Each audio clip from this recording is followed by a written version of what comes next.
Baik, selamat malam. Perkenalkan nama saya Yisyana Sarapopa dengan NPM 2310630160105. Pada kesempatan kali ini, saya akan memaparkan hasil analisis produk life cycle atau PLC pada produk Apple Watch.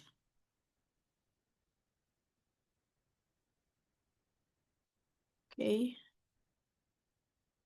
Apple Watch. Apple Watch adalah perangkat wearable pintar yang dikembangkan oleh Apple Inc. sejak tahun 2015. Fungsinya itu tidak hanya untuk menampilkan notifikasi, tapi juga untuk memantau kesehatan seperti detak jantung, kadar oksigen, dan aktivitas fisik. Kini Apple Watch menjadi simbol gaya hidup sehat yang modern. Konsep PLC, konsep dasar produk life cycle atau PLC. Produk life cycle itu adalah konsep dalam pemasaran yang menggambarkan tahapan perjalanan sebuah produk dari awal diperkenalkan ke pasar hingga akhirnya menurun dalam permintaan. Nah, tahapannya itu terdiri dari introduction, growth, maturity, and decline.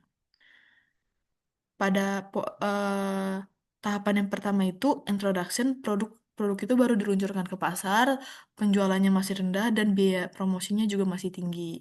Yang kedua, growth, penjualan meningkat pesat, produk mulai dikenal luas dan labanya mulai naik. Yang ketiga, maturity atau kematangan, penjualan mencapai puncak, pasar jenuh dan persaingan ketat.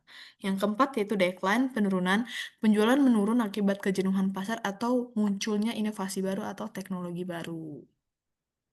Lalu analisis produk dan tahapan PLC. Pada tahap introduction ini, dari tahun 2015 sampai 2016, Apple Watch baru diluncurkan dan masih dalam tahap edukasi pasar berdasarkan data IDC, pangsa pasar awal hanya sekitar 8-10%. Penjualannya rendah karena konsumen belum memahami manfaat smartwatch. Nah, Apple fokus pada promosi dan integrasi dengan iPhone untuk membangun kesadaran merek. Lalu yang growth pada tahun 2017 sampai 2020, penjualannya meningkat pesat lebih dari 30% per tahun menurut data Statista, berkat inovasi fitur GPS, LTE, dan pelacakan kesehatan.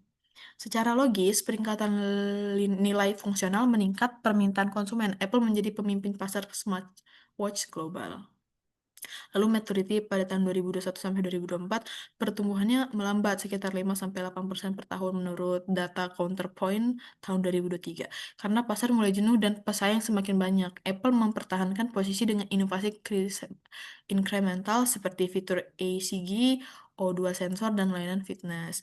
Lalu yang terakhir decline itu prediksi 2026 sampai ke atasnya itu diprediksi akan menurun karena munculnya teknologi baru seperti smart ring dan implantable device. Secara logika, kemunculan produk substitusi akan menurun permintaan. Namun, inovasi berbasis AI dapat memperpanjang siklus hidup produk. Lalu, strategi pemasaran dan inovasi di tiap di tiap fase itu pada tahap pengenalan, Apple berfokus memperkenalkan Apple Watch melalui promosi besar-besaran dan kerjasama dengan merek fashion. Lalu, memasuki tahap pertumbuhan, Apple meningkatkan nilai produk dengan menambahkan fitur seperti GPS dan LTE. Saat kematangan, Apple menjaga loyalitas pelanggan dengan fitur kesehatan seperti ECG dan layanan fitness. Lalu yang terakhir pada fase penurunan, Apple perlu berinovasi dengan teknologi AI dan produk wearable baru agar tetap kompetitif. Lalu ini adalah visualisasi kok kurva PLC penjualan penjualan versus waktu. Seperti ini. Nah, kesimpulan dan rekomendasi secara keseluruhan, Apple Watch berhasil melewati setiap tahap siklus hidup produk dengan strategi inovasi dan pemasaran yang efektif. Saat ini, produk berada pada tahap kematangan dengan penjualan yang stabil, namun pertumbuhan mulai melambat. Untuk mempertahankan posisinya, Apple disarankan terus berinovasi pada fitur kesehatan berbasis AI, memperluas segmen pasar melalui produk dengan harga yang lebih terjangkau, serta menjaga citra merek melalui keberlanjutan dan kualitas produk. Sekian dari saya, terima kasih.